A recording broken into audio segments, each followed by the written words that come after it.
또 금방 다가온 또 내신 내기네요.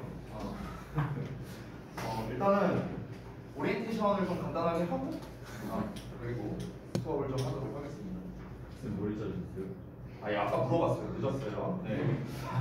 우선은 이제 그 교과서부터 볼 건데 사실 이제 전년도랑 올해는 시험 기조가 약간 차이가 있는 게 있어요. 그러니까 약간씩 서술형이나 이런 게 좀 다르게 나오고 있는 게 있어서 이제 전년도 기출 문제를 볼 거긴 하지만 그냥 참고 정도로 보시면 될 것 같아요.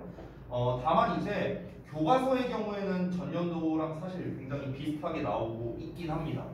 올해랑 작년이랑 비교했을 때.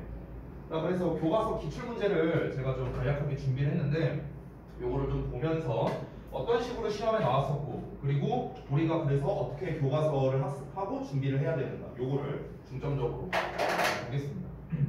자, 바로 가볼게요. 이게 이제 전년도 시험인데 일단 첫 번째 두 문제가 나왔습니다. 글씨가 작아서 좀 잘 안 보이실 수도 있는데요. 제가 그냥 좀 대충 설명해 드릴게요. 초반부예요. 교과서 초반부고 일단은 두 문제. 첫 번째가 여기 이제 맨 아래 법법상 틀린 거 골라. 그냥 객관식으로 하나 나왔고요. 그리고 우리 맨날 나오는 문제 있죠. 이거 요약형 빈칸으로 해갖고 이제 빈칸 5개 뚫어서 개당 1점짜리 문제. 이렇게 두 문제가 나왔습니다. 여기서 이제 어법 관련된 걸 보자면은 밑줄이 총 5개가 쳐져 있는데 동사 관련 어법 2개, 절 관련 어법 2개, 그리고 형용사 대 부사 비교하는 거 하나 이런 식으로 작년에 문제가 나왔었다. 제가 항상 누누이 말씀드리지만 여러분이 어법 문제를 풀 때는 암기 의존해서 풀면 안 된다. 제가 계속 얘기하고 있어요. 어차피 변형을 합니다.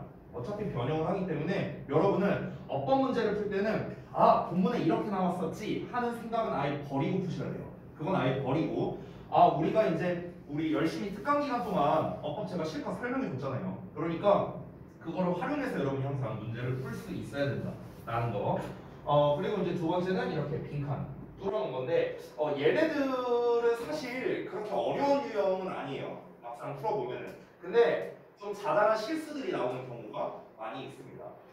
특히나 단어의 형태 같은 거, 즉 파생어에 좀 취약한 경우가 많이 있었다. 예를 들어 여기에 so 같은 단어가 있기 때문에 지각동사잖아요. 그럼 지각동사 목적어 ing나 아니면 pp나 이런 형태를 써야 되는데 그런 거를 좀 잘 못 쓴다거나 아니면은 여기에서 각 자리에 들어갈 품사가 헷갈린다거나 아니면 품사는 아는데 그 품사의 형태를 헷갈린다거나 이런 것들이 대표적으로 되겠죠. 자, 그 다음에 두 번째 넘어가서 이제 역시나 또 두 문제가 나왔는데 여기까지가 해서 교과서 문제 끝이에요. 총 4문제 나왔습니다. 객관식 2개, 서술형 2개.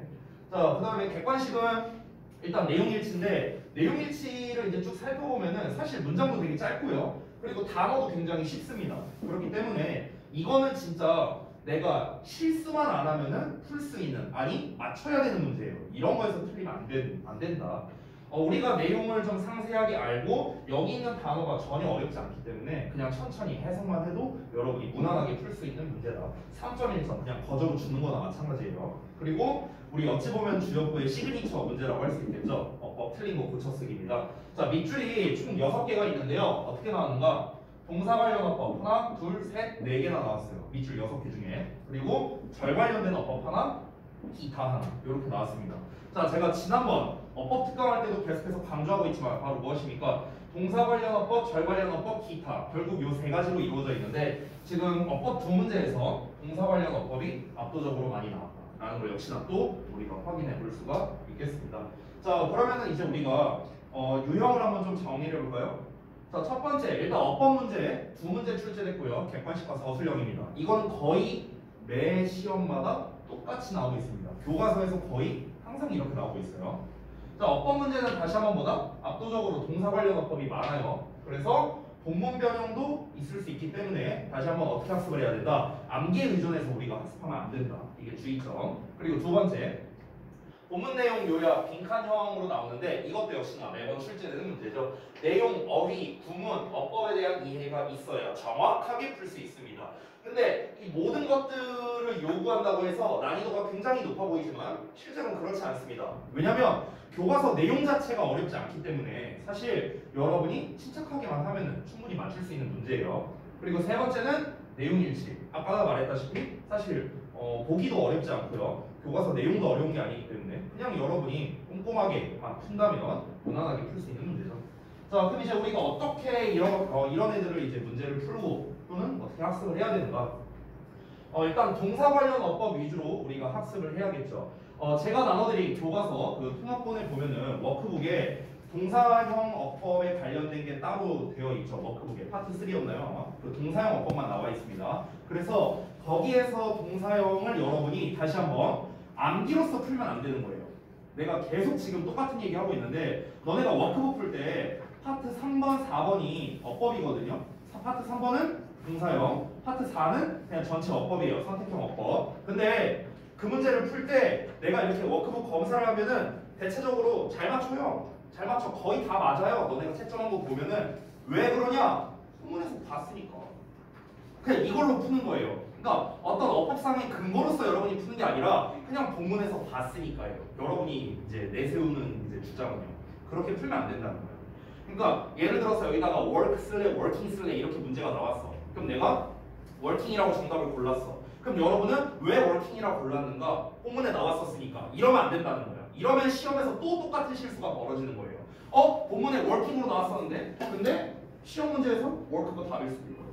됐어요? 그렇기 때문에 여러분은 항상 뭐다? 근거가 있어야 돼요. 근거가. 왜 여기가 work가 정답인가? 왜 working은 정답이 안 되는가에 대한 근거가 필요합니다. 또는 우리가 여기서 한 단계 더 나아간다면요. 이렇게 생각할 수도 있죠. 혹시 얘를 working으로 쓰려면 그럼 어떻게 해야 되지? 이런 걸 고민할 수도 있겠죠. 원래는 work로 나왔는데 이걸 working으로 바꿀 수 있는 방법이 있나? 만약에 방법이 있다면 그게 바로 변형돼서 나오는 포인트가 되는 거예요. 학교 시험에서. 그러니까 어법은요 되게 정밀하게 공부해야 돼요. 정밀하게. 내가 솔직히 말하면 해석이나 내용은요 아주 정밀하게까지는 못해도 돼요. 내가 그냥 터놓고 말하자면요. 일단 전반적인 내용 파악, 특히 외부 지문할 때 전반적인 내용 파악 위주로 하셔도 충분합니다.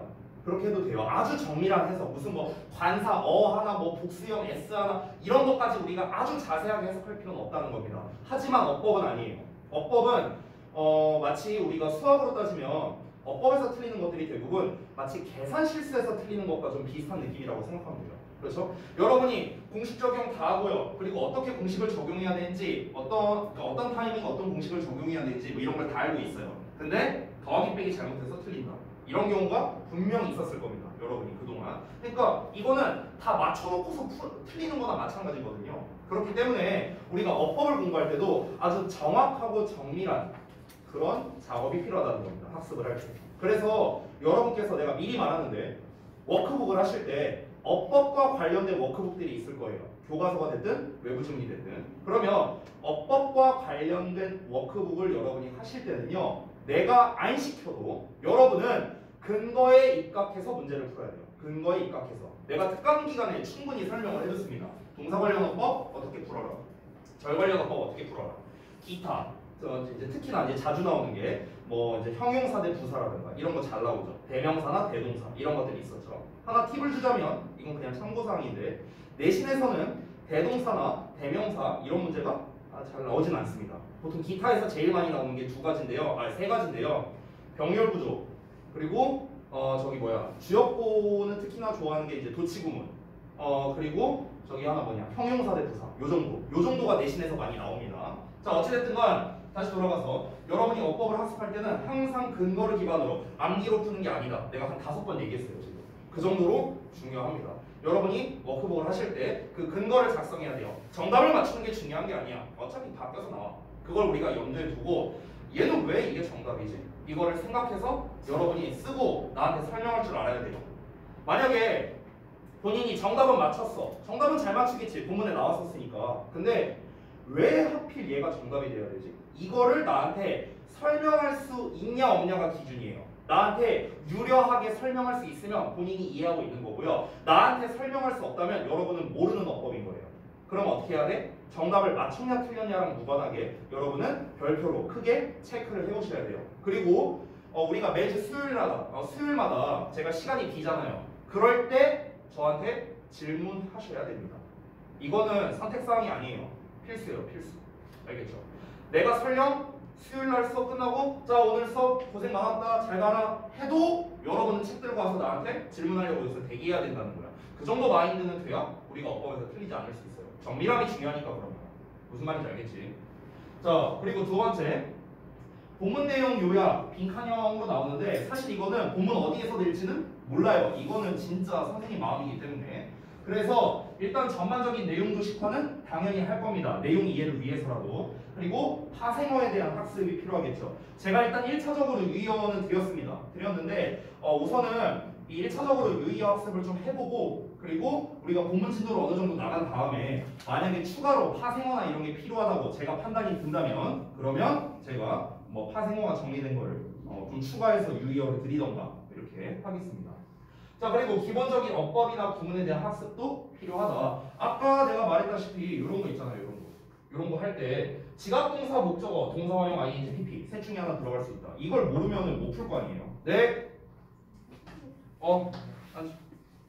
그래서 이런 상황을 모르면 못 풀 수밖에 없기 때문에 그러니까 여러분이 기본적인 어법 이게 어려운 게 아니잖아요. 뭐 지각동사 이런 게. 그렇기 때문에 요 학습이 좀 이제 필요하겠다. 그리고 마지막 세 번째 내용 일치는 아까 말했다시피 얘는 뭐 특별한 뭐 학습 방법이나 이런 게 필요한 거는 아니에요. 왜냐면은 말 그대로 내용 일치 그냥 우리가 세부적인 내용을 얼마나 잘 알고 있는가 이런 거랑 게다가 교과서라는 특수성 때문에 난이도가 어렵지도 않고 아까 여러분이 잠깐 봐서 알겠지만 보기가 어렵지도 않아요. 그래서 틀리면 안 되는 문제. 그냥 천천히 정확하게 해석만 해보면 되는 그런 유형이 되겠습니다. 자 그래서 결론이 뭐냐? 교과서는 어떤 좀 큰 틀보다는 세부적인 내용 위주로 그러니까 세부적인 거 위주로 문제가 많이 출제가 되니까 꼼꼼한 구문 분석, 해석 뭐 이런 것들 이런 연습이 중요하겠다. 이 정도로 우리 세션을 좀 마치겠습니다. 자 그러면 일단 교과서 같은 경우는 이 정도로 좀 간략하게 좀 정리하고요. 그러면 우리 바로 진도를 좀 나와보겠습니다. 항상 제가 진도 나갈 때는 뭐 아시겠지만 이렇게 자습서 컬러로 된 걸로 이제 진도를 나가니까 이거를 펴주시면 되겠습니다.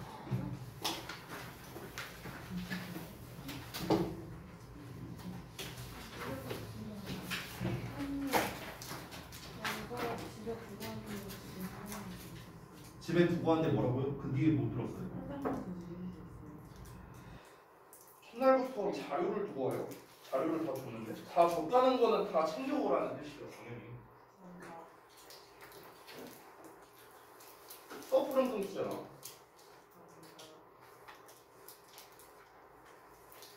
기다려주세요. 그리고 추가로 한 가지만 더 얘기를 하겠습니다. 내신 대비를 매번 하면서 느끼는 건데요. 제가 다시 한번 좀 얘기를 할게요. 우리가 각종 보는 데일리 테스트들이 있죠. 뭐 부분 해석 테스트나 뭐 어법 변형 테스트나 이런 것들. 뭐 이런 것들은 제가 뭐 상황에 따라서 이해를 해줄 수 있어요. 예를 들어 내일 수행평가 많잖아. 그러니까 뭐 수행평가가 많은 날 아니면 뭐 여러분의 어떤 좀 이런 사정 아니면 좀 그냥 개인적으로 좀 힘들다 뭐 이런 게 들 수도 있겠죠. 그래서 여러분께서 뭐 예를 들어 못한 부분은 다음 시간에 와서 이어서 좀 해도 될까요? 라던가 뭐 이런 거. 그러니까 이런 거는 제가 좀 유도리 있게 어느 정도 해줄 수 있어요. 근데 여러분 딱 하나입니다. 단어 있죠, 단어. 단어는 제가 타협을 볼 수가 없어요. 이거는 불가능합니다. 정말 죄송하지만. 왜냐면 여러분 아시겠지만 기본이에요. 우리 영어를 공부하는데 단어 학습이 안 된다는 건 이거는 말이 안 됩니다. 그렇기 때문에 제가 단어에 대해서는 타협을 볼 생각이 없어요. 뭐 예를 들어서 제가 상황에 따라 어떤 날은 페널티를 작성하게 할 수도 있고요. 뭐 어떤 날은 뭐 재시험을 보게 할 수도 있고요. 아니면 셀프 테스트를 줄 수도 있어요. 이거는 뭐 그날그날의 상황에 따라서 제가 좀 달리 할 수 있습니다. 그런데 제가 어쨌든간 그날그날 제시하는 그것들에 대해서는요. 여러분이 이거는 예외를 줄 수가 없어요. 아 선생님 제가 뭐 저기 뭐야 이따가 몇 시에 학원을 가야 되는데 끝나고 오세요. 그 학원 끝나고 오세요. 또는 아 제가 오늘 수행평가가 있어서 그럼 단어를 잘 외워왔어야죠. 죄송하지만 그래서 제가 딴 거는 모르겠지만 이 단어에 대해서는 타협을 볼 수가 없습니다. 그래서 여러분 이거에 대해서는요 저한테 아예 얘기를 꺼내지 마세요. 이거에 대해서는 뭐 단어 페널티 뭐 어떻다 뭐 재시험 어떻다 뭐 제가 뭐 다음에 보면 안 되냐 뭐 안 됩니다. 그냥 무조건 그날 당일날 처리를 해야 돼요. 당일날 처리해야 돼요. 그리고 내가 매번 느끼는 건데 집에 가서 써서 나한테 보내라고 했을 때 제대로 보내는 인간이 없어요. 본인들이 잘 알 겁니다. 누가 그랬는지. 그래서 더더욱 단어에 대한 타협은 없습니다.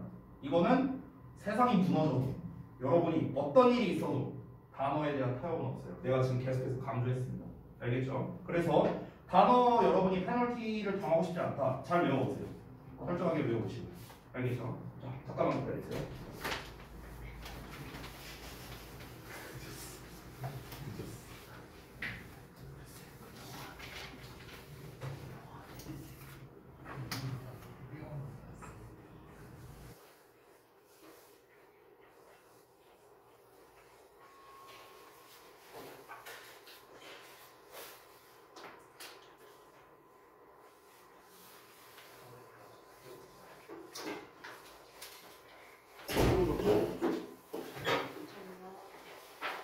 자료들 잘 챙기세요. 이거 제가 뭐 잃어버리거나 이러면은 얘가 안 뽑아줍니다. 다시는. 첫 시간이니까 그냥 그러려니 한 건데 자료 같은 거 잘 챙기고 그냥 우리 기본적인 것만 잘 해도 돼 얘들아. 기본적인 거. 기본적인 거 있잖아. 지각하지 말고 특히 맨날 지각하는 것들. 지각하지 말고 정말 되도록이면 결석하지 말고. 오늘 결석한 친구들 특히 이한이 같은 경우는 결석했을 때 오늘 몸이 좀 많이 안 좋다고 해서 저한테 이제 장문의 카톡을 보냈고 심지어 저한테 진단서까지 보냈어요. 그 정도면 제가 인정합니다. 그 정도면. 근데 그냥 몸 조금 아픈 것 같은데 여러분 죽을 병 아니면요 나오세요. 그냥 이게 한 번 결석하면요 2번, 3번은 쉬워집니다. 그러면서 학습에 대한 능률이 떨어져요. 본인이 아마 직접 느끼게 될 겁니다. 결석하지 마세요. 정말 웬만하면. 알겠죠? 그리고 저는 솔직히 말하면은 여러분은 그런 상황이 거의 없었던 걸로 기억하는데 각종 가족 행사나 이런 것 때문에 이제 결석을 해야 되는 경우가 종종 있잖아요. 가족 여행을 간다던가 특히 금요일이나 이럴 때요. 저는 그것도 반대입니다. 미안하지만 우리 내신 공부하는 사람들이에요. 시험 잘 봐야 되는 사람들이야. 전원 다. 근데 놀러 갈 때가 아니죠 지금. 그죠? 그래서 저는 그것도 개인적으로 반대고요. 만약에 그런 일로 결석을 하게 된다면 저는 여러분 학부모님한테 전화해서 따질 겁니다. 지금은 여러분 죄송한데 여러분 선에서 여러분이 그거는 거절을 해야 돼요. 여러분이. 이번 올해 마지막 시험이잖아요. 우리가 유종의 미를 거두려면요. 여러분께서 분명히 열심히 하셔야 되고요. 지금까지 특히 지난번 중간고사 때 시험이 많이 어려웠잖아. 그래서 전반적으로 원점수는 좀 떨어진 사람들이 많이 있을 수 있어요. 등수는 오른 사람이 있을 수도 있겠죠. 근데 아마 여기 계신 대부분의 분들은요 본인의 성적이 엄청 마음에 들거나 그러진 않았을 거라고 생각합니다. 그러면 이번에 진짜 마음에 드는 성적이 나오려면요 열심히 해야 돼요. 그리고 어떻게든 내가 가지고 있는 어떤 여러 가지들이 있죠. 자료가 될 수도 있고요. 아니면은 스킬이 될 수도 있고 지식이 될 수도 있고 여러 가지 될 수 있겠죠. 어떻게든 나한테 하나라도 더 빼먹어 가셔야 돼요. 여러분이 나를 최대한 귀찮게 하세요. 나를 최대한 귀찮게 하고요. 특히 이제 시간이 제가 수요일날 많이 남는다 했잖아요. 수요일날 같은 경우에는요 언제까지라도 좋으니까 질문할 거 쌓아오세요. 쌓아와갖고 질문하세요. 계속 와. 1강시를 계속 와서 선생님 저 이거 잘 모르겠다. 알려달라. 선생님 여기서 자소서의 해석이 이렇게 나왔는데 나는 이 부분 해석이 왜 이렇게 되는지 모르겠다. 구문 분석이 왜 이렇게 되는지 모르겠다. 이 구문에 맞춰서 왜 이렇게 해석이 되는 건가. 여기서는 어법이 이렇게도 될 수 있는 건가. 아주 자잘한 질문들이 있잖아요. 다 좋아요. 다 좋아. 그것 자체가 여러분 하나하나가 다 공부가 될 수 있고요. 그 과정에서 제가 질문하는 사람들에게만 어찌 보면 좀 팁 같은 거를 제가 딱 생각나서 줄 수도 있는 거예요. 야 선생님이 까먹고 있었는데 그거 작년에 시험 나왔었어. 이런 식으로 나왔었어. 주역부에서 이런 거 좋아하더라. 이런 걸 알려줄 수도 있잖아요. 그런 기회가 될 수 있으니까 저를 많이 활용하세요. 그리고 마지막으로 한마디만 더. 여러분께서 내일 수행평가가 많다고 했는데 아까 저기 예진이가 말해줬는데 영어 에세이 수행평가 있다고 얘기 들었어요. 자 그러면은 오늘 쓰신 것들이 자기가 각자 쓴 게 있을 거 아니에요. 쓴 거를요 오늘 중으로 오늘 12시 전까지 저한테 카톡으로 보내세요. 내가 어법 첨삭 다 봐줄게요. 5분 내로 봐줄게요. 1인당. 알겠죠? 그렇게 해서 저한테 보내시기 바랍니다. 12시 넘어서 보내는 사람은 안 해줄 거예요. 알겠죠?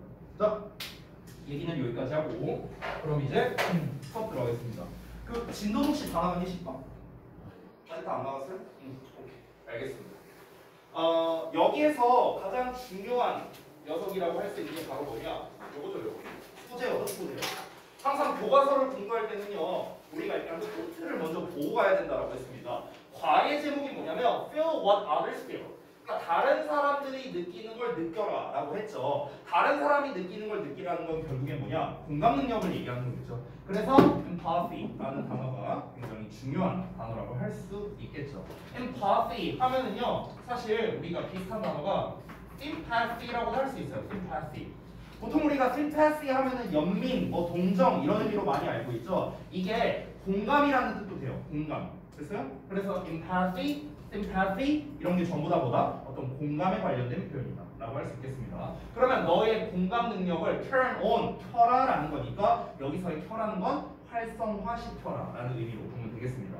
그럼 본문의 제목은 공감 능력을 활성화시키라는 거니까 아, 이 글은 뭔가 타인과의 공감 능력에 대한 이야기이구나. 그러면 아까 전에 우리가 봤던 그 교과서 서술형 빈칸 문제 있죠. 그런 거에서 공감에 관련된 키워드에 빈칸을 뚫어놓을 가능성이 높은 거예요. 그래서 전체 키워드 중에서 가장 중요한 말이라고 할 수 있겠습니다. 자, 그럼 바로 한번 가볼게요. 자, firefighter case Lessard was busy. 자, 이 소방관이 이 레서드라는 사람이 바빴답니다. Rescuing people. 자, 이거는 우리가 be, busy, ing라는 녀석이죠. 뭐 하느라 바쁘다라는 뜻입니다. 참고로 분명사고요. 중요하진 않습니다. 사람들을 구조하느라 바빴대요. crash scene에서요. 교통사고 현장에서 when 뭐 할 때 he saw an injured child. 그가 부상당한 어린아이 한 명을 봤을 때랍니다. 부상당한 거는 얘를 그냥 수식하는 거죠. 가벼운 거니까 넘어갈게요. The 4-year-old boy was waiting for the next ambulance. 자, 그 4살짜리 남자아이가 다음에 올 앰뷸런스를 기다리고 있었는데, 자, 별거 아니지만 잠깐 보자면은 여기 4-year-old에 ear 뒤에 s가 안 붙어 있습니다. 그렇죠? s 붙이면 틀려요. 이거는 이유를 좀 간단하게 설명하자면 이렇게 우리가 하이픈으로 단어가 연결되어 있을 때 이 덩어리가 하는 역할은 뭐냐면 형용사 역할입니다. 형용사. 이 덩어리가 오이를 꾸며주는 형용사 역할하는 건데, 여러분 형용사라는 거에는요 단수라든가 복수라든가 이런 개념이 없잖아요. 그렇죠? 그렇기 때문에 s 같은 걸 붙이는 게 아니에요. 아시겠죠? 자, 넘어가서 other members of his family, 그의 가족 중 다른 구성원들 in worse condition, 그러니까 상태가 더 좋지 않았던 그의 다른 가족 구성원들이 had already been taken to the hospital. 병원으로 이미 옮겨졌답니다. 자, 우리 지난번에 라이언 라이츠 할 때도 나왔던 내용인데 had been PP 나왔죠. 그렇죠? 대과거인데 심지어 수동형으로 나왔습니다. 자, 과거 완료 시제를 쓴 이유는 여기서 이 was랑 한번 비교해 보라고.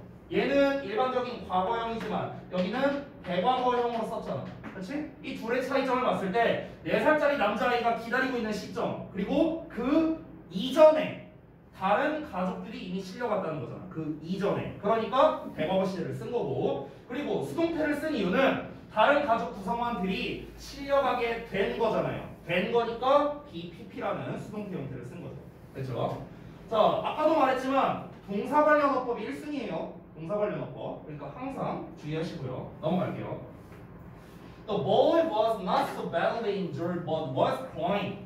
자, 그 남자아이는 was not so badly injured니까 그렇게 심하게 부상당하지는 않았답니다. 하지만 was crying, 울고 있었대요. More out of fear and confusion. 두려움과 혼란 때문에 더 많이 울고 있었대. Then 뭐보다 from any pain he was suffering. 그가 겪고 있는 어떠한 고통보다도요. 자, 별거 아닌데 여기서 suffer라는 단어도 잠깐 알려주면 이 suffer가 suffer from으로 쓰는 경우도 있고 아니면 suffer 플러스 목적어 이렇게 나오는 경우도 있거든. 그러니까 자타동사가 둘 다 돼. suffer from 할 때는 뭐뭐로부터 고통받다라는 뜻이 돼. 뭐뭐로부터 고통받다. 근데 suffer 목적어가 나오면은 뭐뭐를 겪다라는 뜻이 돼요. 뭐뭐를 겪다. 근데 이때 겪다는 당연히 안 좋은 일을 겪는다라고 할 때 우리가 쓰겠죠. 그러니까 experience랑 달라요. experience의 겪다는 좋은 일이든 나쁜 일이든 일단 경험했으면 experience고요. suffer의 겪다는 안 좋은 일을 겪는다고 했을 때 이제 우리가 suffer라는 표현을 씁니다. 그래서 여기서 suffering 뒤에 목적어가 빠져있기 때문에 목적격 관계대명사가 여기 앞에 생략되어 있다라는 거 체크되어 있죠. 자, 그러면 지금 이런 게 이제 또 내용일치에서 나올 수 있는 요소 중 하나인데요. 자, 일단 4살짜리 아이가 먼저 실려가지 않았습니다. 다른 가족 구성원들이 먼저 실려갔어요. 그럼 얘는 왜 나중에 실려가게 되냐는 거죠. 왜? 부상이 크지 않으니까. 그렇죠? 부상이 크지 않으니까 긴급 환자 먼저 후송을 한 거겠죠.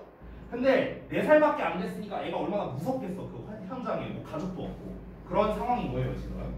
자, 그래서 그 소방관인 레서드가 어떻게 했는가 보자면 레서드는 상상했습니다. how 이하를 상상했는데 how scary it would be to be the child left alone. 여기까지만 볼게요. 일단 다 주어진 주어인데 얼마나 무서울지를 상상했답니다. to be the child. 그 아이가 되는 것이요. left alone이니까 혼자 남겨진 아이가 되는 것이 얼마나 무서울 수 있을지를 상상해 봤답니다. without 뭐뭐 없이 knowing what was happening 무슨 일이 발생하고 있는지 알지 못한 채로. 그렇죠? 자, 다시 한번 보자면 그러니까 무슨 일이 일어나고 있는지도 모르는 채로 혼자 남겨진 아이가 되는 게 얼마나 무서울까? 라고 한번 상상을 해본 거죠. 여기서 바로 뭘 한 겁니까? 레서드가 공감 능력을 발휘했다고 볼 수 있겠습니다. 그래서 공감 능력 발휘한 거죠. 그죠? 아, 내가 저 애라면 얼마나 무서울까? 이거 한 거잖아 지금. 그렇죠? 공감 능력을 발휘할 시점이 되겠습니다. 자, 그 다음에 바로 이어서 he took a moment. 그는 잠시 동안 시간을 가졌는데요. 어떤 시간이냐? To think about. 생각할 시간이래. What he could do to comfort the distressed child. 그렇게 극도로 스트레스를 받는 아이를 comfort, 편안하게 해주기 위해서 그가 할 수 있는 것, 그러니까 그가 무엇을 할 수 있는지에 대해 생각할 시간을 잠시 가졌다는 겁니다. 자, 그러면 공감 능력을 발휘했고요. 그 다음에 뭘 한 겁니까? 여기에서는 이제 고민을 한 거죠. 얘를 위해서 내가 뭘 해줄 수 있을까? 자, 그래서 여기서는 고민을 했고요. 자, 그 다음 넘어갈게요. Then, 그러고 나서 he took out his smartphone. 그가 그의 스마트폰을 꺼내서요. And played for the baby. 그 아이에게 틀어줬어요. 뭘 틀어줬냐? A cheerful animation called Happy Feet. 그러니까 Happy Feet이라고 불리우는 좀 이렇게 재밌는 애니메이션을 보여줬답니다. 자, 그럼 여기서는 뭘 한 겁니까? 실행을 한 겁니다. 실행. 됐어요? 지금 이렇게 3단계로 구성되어 있죠? 공감 능력을 일단 발휘했어. 내가 저 상황이라면 어떻게 될까? 즉, 남의 입장에서 생각을 해보죠. 남의 입장에서 생각을 한 건데, 그러고 난 다음에 얘한테 뭘 해줄 수 있을까? 해결책을 이제 고민한 거고요. 해결책 고민이에요. 해결책 고민을 하고, 그리고 이제 어떻게 했어요? 실천을 했습니다. 실천. 이걸 보여줬다. 자, 그래서 이제 이건 해피핏에 대한 뭐 부연 설명이기 때문에 이런 건 내용상으로 그렇게 중요하진 않아요. The dancing penguins on the small screen. 자, 작은 화면에서 춤추고 있는 펭귄들이 calm the boy down. 그 아이를 진정시켰답니다. 여기서 더 보이는 뒤에 가도 돼요. 뒤에 가도 되고 여기 중간에 있어도 됩니다. 만약에 여기서 힘이라고 나왔다면 무조건 꼽사리 껴야겠죠. 힘이라고 쓴다. 이 대명사로 나왔다면 무조건 요 자리에만 들어가야 되고요. 이 힘이 요 뒷자리에 들어가면 틀리게 되겠죠. 그렇죠? 이런 문제도 종종 내니까 참고하시고. 이어서 The moment was captured in a photograph. 자, 사진 속에 그 순간이 포착되었고요. Spread, 퍼져나갔습니다. Fast on the internet. 인터넷에 빠르게 퍼져나갔는데 콤마 ing 나왔으니까 분사구문 이런 거 중요하겠죠. 그렇죠? 자, 여기서의 warming은 동사 다리가 아닙니다, 여러분. 여기 동사 있고 여기 동사 나왔죠. 그렇죠? 동사, 요 동사와 요 동사를 연결해주는 건 and예요. 됐어? 근데 얘와 얘가 만약 동사 자리라면 얘와 얘를 연결해주는 말이 없습니다. 그렇죠? 없기 때문에 여기는 동사 자리가 아니다. 그럼 분사 구문으로서 생각을 해야 되는데, 제가 오늘 이 시간에 분사 구문에 대한 얘기 딱 한 번만 할 거예요. 이 이후로는 얘기 안 합니다. 자, 분사 구문은요, 우리가 알다시피 접속사의 주어 동사 나와 있는 형태를 지우고 ing 한다. 이렇게 보통 많이 배웠죠. 중등부 때. 일단은 가장 중요한 포인트만 몇 개 알려줄게요. 분사 구문의 해석은요, 셋 중에 하나로 하시면 돼요. 셋 중에 하나. 원래 분사 구문 해석은 이론상으로는 엄청나게 많죠. 모든 접속사의 뜻을 가질 수 있으니까. 근데 실제로 분사 구문이 나올 때는요, 제가 써주는 3개밖에 안 나와요. 첫 번째, 뭐뭐 하면서. 두 번째, 그리고 또는 그래서 뭐뭐 하다. 세 번째, 뭐뭐 때문에. 됐어요? 요 정도. 근데 실제로 이 뭐뭐 때문에도 그렇게 많이 나오지 않습니다. 제일 많이 나온 건 얘랑 얘예요. 이 두 개만 합쳐도 거의 90% 이상입니다. 알겠죠? 분사구문 나오면 뭐다? 그냥 얘네 둘이야. 웬만하면 해석이. 알겠죠? 자, 그래서 지금 아래 warning 아래 뭐라고 써 있는지 보시면요. and it warmed라고 써 있거든요. and it warmed. 됐어요? 그리고 그것이 따뜻하게 해주었다. 이렇게 나와 있습니다. 그리고 그것이 따뜻하게 해주었다.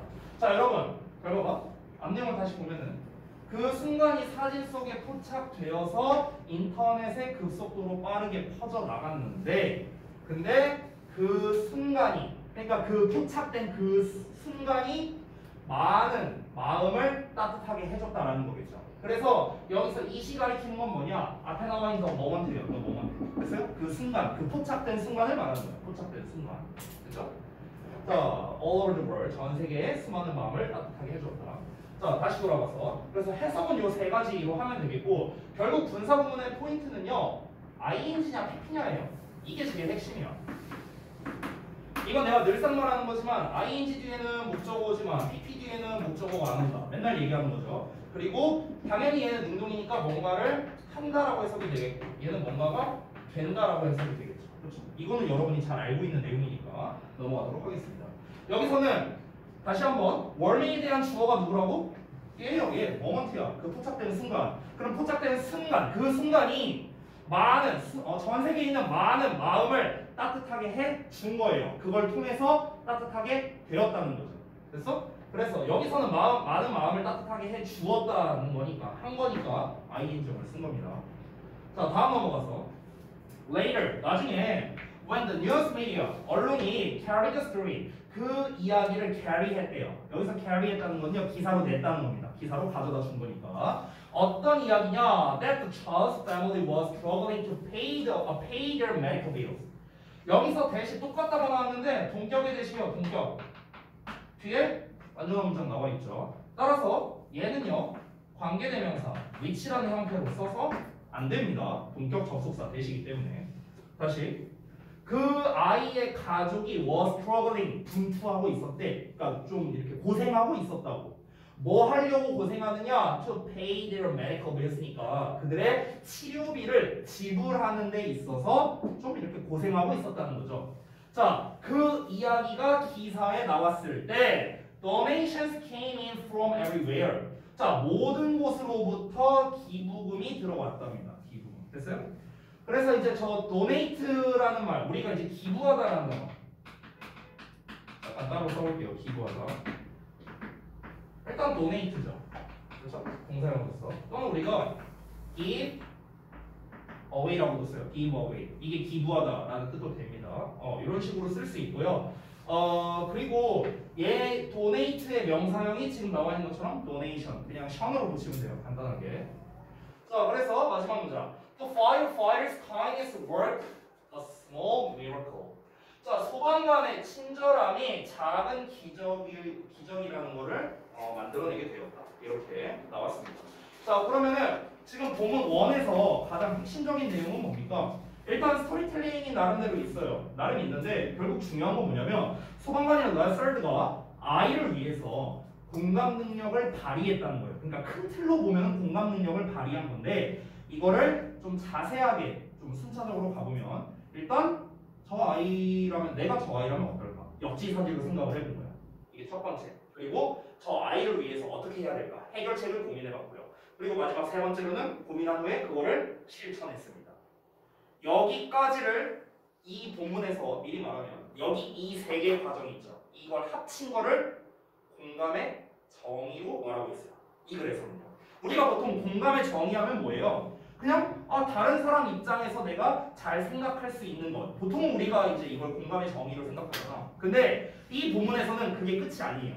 그게 끝이 아니라 상대방의 마음에 공감을 해주고 그리고 어떻게 해결을 해줄까 고민해보고 그리고 그거를 실천한다. 여기까지를 공감의 정의로 보고 있어요. 이 본문에서는.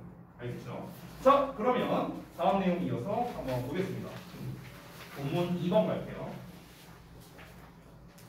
자, 본문 1에서 이제 예시로 시작을 했기 때문에 이제는 좀 세부적인 설명이 나오겠네요. Well, Lester demonstrated.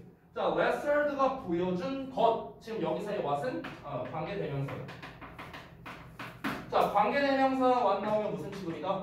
단수 취급한다는 거. 그래서 is로 나온 거 보시고요. 자, lesser가 보여준 것은 is called empathy. 공감 능력이라고 불리워지는데, 근데 이 공감 능력이 뭐냐? 이 ability 능력이랍니다. 여기서 대시는 동격 표현하는 거죠. 자, 어떤 능력이냐면 to understand other people's thoughts and feelings. 자, 다른 사람들의 생각과 감정을 이해한대요. 근데 이게 우리가 알고 있는 공감의 정의죠. 근데 여기서 끝나는 게 아니라 and to act on the basis of that understanding. 그 이해를 on the basis of 기반으로 act 행동할 줄 아는 능력이에요. 됐어? 자, 공감의 정의가 나왔습니다. 여기에서 공감이란 무엇입니까? 그러니까 다른 사람의 어떤 생각, 감정을 이해하고요. 그리고 요 이해한 것, 이것을 기반으로 행동을 하는 거랍니다. 행동. 그래서 이거를 공감이라고 정의를 내리고 있어요. 다른 사람의 생각과 감정을 이해하고요. 그걸 기반으로 행동하는 것. 여기를 공감 능력, empathy라고 지금 정의를 내리고 있습니다. 자, 그래서 like lesser처럼 highly empathic people. 자, empathic 하면은 empathy의 형용사 버전입니다. 아까 전에 내가 알려줬던 sympathy 있죠? 걔도 sympathetic으로 써요. sympathetic. 아까 알려준 게 이거잖아요. sympathy. 근데 이것도 형용사를 쓸 때 얘랑 똑같이 sympathy로 씁니다. sympathy. 됐어요? 이렇게. 자, 그러면은 굉장히 공감 능력이 있는 사람들은요, 자기 자신을 상상합니다. into the experiences of other people. 그러니까 다른 사람의 경험에다가 집어넣어서 생각한다는 거죠. 자기 자신을 다른 사람의 경험에 집어넣어서 생각한답니다. 뭐 하기 위해? To find out how to best help them. 가장 잘, where의 최상급이에요. 여기서 best는 가장 잘 그들을 돕는 방법을 어떻게 하기 위해? 알아내기 위해서요. 그렇죠? Empathy is not a talent. 자, 공감 능력은 재능이 아닙니다. That only special people have. 그러니까 오로지 특별한 사람들만이 가지고 있는 재능은 아니랍니다. 즉, 공감 능력은 누구나 가지고 있는 거예요. 됐어? 이런 게 이제 일치에서 나올 수 있는 거야. 공감 능력은 누구나 가지고 있는 능력이다. 일치 불일치. 일치예요. 됐어요? 누구나 가지고 있어요. Whoever has a healthy mind. 자, 얘도 마찬가지인데 이렇게 복합관계사가 나오면요, 뭐뭐 하는 건 누구든지 이렇게 해서 하거든요. 뭐뭐 하는 것은 누구나. 이렇게 해석하고 얘는 참고로 명사절을 이끌어요. 명사절. 부사절을 이끌 수도 있는데 여기서는 명사절을 이끌고 있죠. 그리고 역시나 또 단수 취급하기 때문에 is라는 형태 나오는 거 잘 봐주시고요. 자, 그러면 건강한 마음을 가진 건 누구나 이렇게 된 거야. 하나만 더 쓸게요. anyone who라는 형태로 쓸 수 있습니다. anyone who 똑같은 말이에요. 건강한 마음을 가진 누구나 is capable of reading other people's minds. 다른 사람들의 마음을 읽는 것을 be capable of 할 수 있다. 다른 사람의 마음을 읽는 것을 할 수 있답니다. It's only a matter of degree. 자, 그것은 단지 뭐다? 정도의 차이일 뿐이래요. 그럼 결국엔 뭐냐면 사람들은 누구나 공감할 수 있는 능력이 있지만 다만 뭐다? 정도의 차이만 있을 뿐이랍니다. 그러니까 예를 들어서 공감 능력을 수치화해서 만약에 맥시멈이 100이라고 하고 이제 미니멈이 빵이라고 치면은 뭐 예를 들어서 우리 MBTI로 따지면 완전 극 F성이야. 그럼 이제 100 공감 능력이 100인 거고, 만약에 나처럼 이제 T 성향이야. 그러면 이제 공감 능력이 이제 떨어지는 거죠. 막 10도 안 되고 5 막 이렇게밖에 안 되는 거죠. 자, 이어서 보자면 여기서부터는 이제 조금 더 과학 얘기 나오거든요. 막 뉴로사이언스나 이런 거 나오잖아. 그러니까 조금 더 신빙성 있는 자료로서 내용을 전달하려고 합니다. 자, 현대 신경과학은 tells us, 우리에게 말해주는데 대절을 말해줍니다. 자, 여기서의 대세는 명사절 접속사 대시기 때문에 뒤에 완전한 문장이 나와 있는 게 확인 가능하고요. 따라서 여기서는 what이라는 형태를 쓸 수가 없겠죠. 앞에는 어떻습니까? 불완전한 문장 나와 있고요. 뒤에는 완전한 문장이 나와 있죠. 이 애쉬라는 녀석 기준으로 절반련한 법 제가 특강 때 설명했던 내용입니다. 자, 현대 신경과학이 우리에게 뭘 말해주느냐? That we are all born with empathy. 우리는 모두 공감 능력을 가지고 태어난다. 아까 위에서 했던 말이랑 똑같은 거죠. 누구나 공감 능력을 가지고 있다. 똑같은 말. 그리고 exercise it all the time. 항상 그것을 발휘합니다. 공감 능력을 발휘한다고요. 자, 이어서 바로 볼게요. 자, 1990년에 A team of neuroscientists